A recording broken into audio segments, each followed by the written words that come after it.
Bonjour à tous et bienvenue dans cette nouvelle vidéo. Aujourd'hui j'ai envie de vous expliquer la différence entre le lace et le silk, puisque c'est deux types de produits, de perruques dont on entend pas mal parler, mais j'ai bien conscience que ça peut être assez mystérieux pour certaines d'entre vous. Donc là j'avais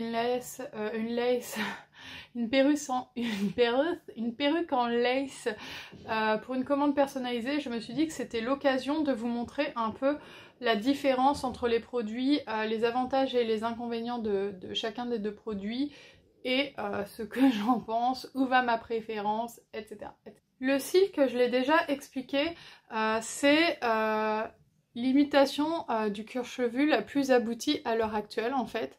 Donc c'est ce que vous pouvez voir ici. Tous les volumateurs et perruques que je propose sur Comme un diadème sont en silk, en fait, ils sont tous en silk, sauf si je précise que c'est une perruque en lace.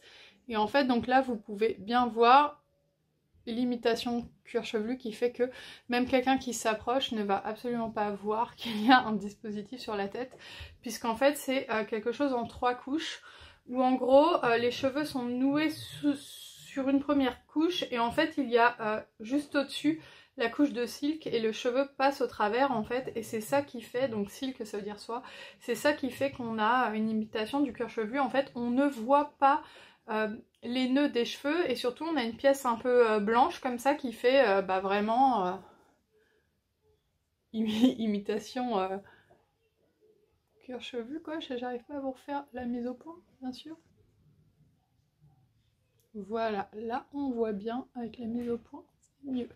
Le lace, c'est ce que je porte ici, donc la pièce transparente se découpe, hein, j'ai juste pas découpé parce que c'est une commande pour une cliente, et c'est un petit peu différent, puisqu'en fait, c'est un peu l'ancêtre du silk, c'est les cheveux sont directement noués sur cette pièce de tulle transparente, et en fait du coup je vais essayer de zoomer sans trop bouger, pour que vous puissiez bien voir ce que ça donne. Donc en fait, la différence c'est que quand on s'approche, et moi c'est ce qui me dérange un petit peu, donc je préfère vous le dire, hein, c'est pour ça que moi j'ai ma petite préférence pour le silk, on va visualiser les nœuds quand on est très proche. Hein. Je sais pas si vous les voyez, mais moi je les vois. Alors j'ai peut-être un œil de faucon, mais, mais voilà, moi je les vois. Et en fait, quelqu'un qui analyse votre visage comme un psychopathe, je pense, peut le voir. Heureusement, c'est pas ce que font la plupart des gens. Ensuite, il y a cette zone-là, en fait, qui fait que moi aussi j'ai un peu de mal. En fait, le lace, pour moi, c'est surtout adapté aux personnes qui sont chauves ou qui ont une bordure frontale très très dégarnie. Par exemple, moi j'ai des cheveux là, même si j'en ai plus beaucoup, hein, on est d'accord. Et en fait, du coup, ça fait une zone noire. En fait, il faut aligner la raie avec le lace. Alors que quand on a une pièce en silk, on n'est pas du tout obligé de faire ça, puisque la raie, on peut la placer où on veut, c'est pas du tout transparent en dessous. Donc en fait, je dis pas que c'est obligatoire d'aligner la raie, mais vous pouvez avoir une zone en fait où... ce que j'appelle la zone noire. La zone où en fait, il faut vraiment aligner vos cheveux en dessous et faire l'arrêt, parce que sinon ça peut se voir. Donc c'est en ça que je trouve ça un peu moins pratique. Par contre, dans la zone derrière ici, c'est blanc. Enfin, c'est blanchi en dessous, je vous montrerai la structure en dessous. Et du coup, on a un peu moins le problème.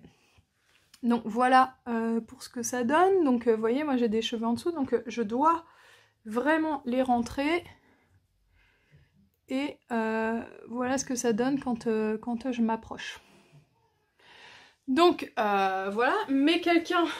Excusez-moi, je me rends compte qu'on voit ma ring light, c'est pas terrible.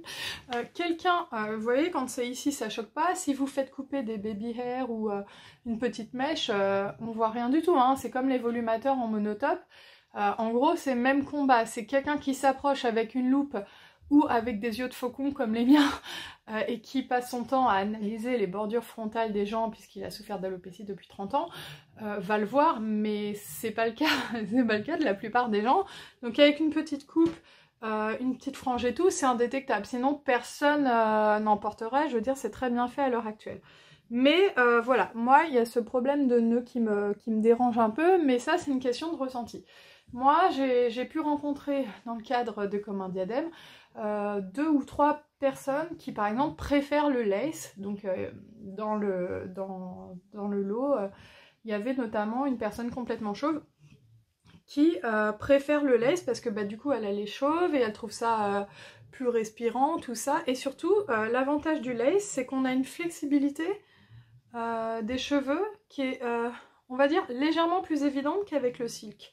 Parce qu'en fait, le silk, une fois que les cheveux ils ont pris leur position, ben faut les bouger au sèche-cheveux, etc. Le lace, c'est un petit peu différent, c'est un peu plus souple, on va dire. Parce que justement, il n'y a pas ces deux couches. Donc ça, c'est un autre avantage. On peut se faire un peu des coiffures un peu sexy, salut, genre...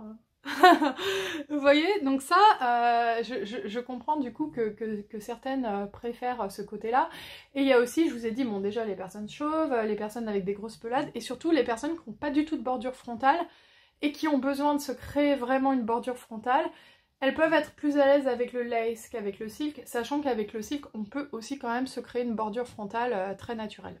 Je tiens aussi à préciser que sur cette perruque, les nœuds ont été blanchis, donc voilà, c'est ce qu'on peut avoir de plus naturel en termes de nœuds, donc voilà, je vous montre vraiment de près pour qu'on se voit. Après, il est possible de les couvrir encore avec du fond de teint, il y a aussi l'une d'entre vous qui m'a dit qu'il était possible de les décolorer, donc voilà, on peut encore faire des choses, mais voilà pour moi les petites limites de ce produit. Maintenant, je peux comprendre qu'on apprécie ce mouvement de cheveux, le fait que ce soit plus léger à porter que du silk, puisque forcément moins épais, pour l'été, pourquoi pas.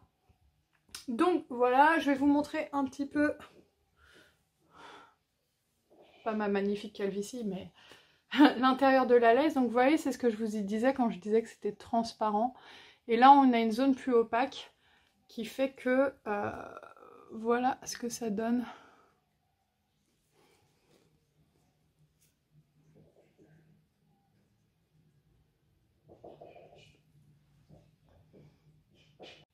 Une autre chose à préciser, le lace est un peu plus fragile que le silk.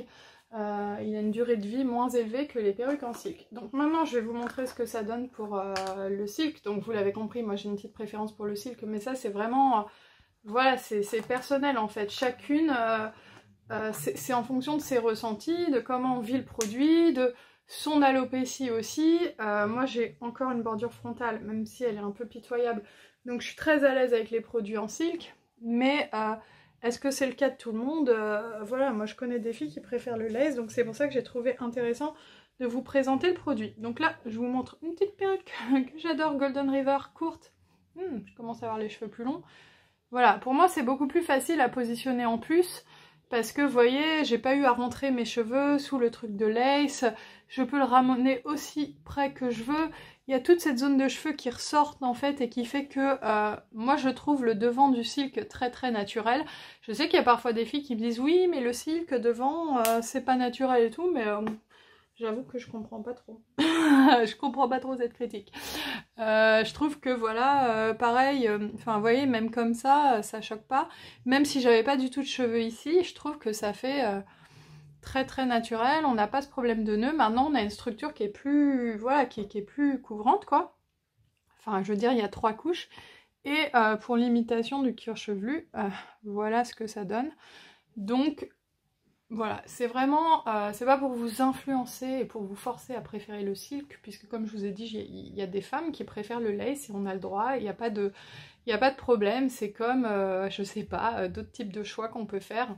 Le seul truc qui me vient en tête, c'est les ongles en gel ou en acrylamide, que des trucs de filles superficielles. Moi je préfère les ongles en gel, mais il y a des filles qui préfèrent l'acrylamide parce que c'est plus solide. Moi je comprends pas parce que j'aime bien la brillance du gel. Bon bah voilà, ça c'est... il y a plusieurs écoles et ça c'est vraiment à vous de voir en fait en fonction de vos préférences. J'adore vraiment cette perruque. Donc moi je voulais juste vous informer un maximum sur ce type de produit pour que vous puissiez faire votre choix en connaissance de cause, sachant qu'il m'arrivera peut-être ponctuellement de proposer du lace sur Comme un diadème. Là c'était une commande personnalisée, mais si je vois qu'il y a une forte demande, j'en proposerai. Donc n'hésitez pas à venir vers moi, à me dire ce que vous en pensez en commentaire. Si vous aimez beaucoup le lace, dites-le moi, comme ça m'encouragera à en proposer pour satisfaire le plus possible les filles en fait et ce qu'elles souhaitent. Et voilà, je vous dis à bientôt pour une prochaine vidéo.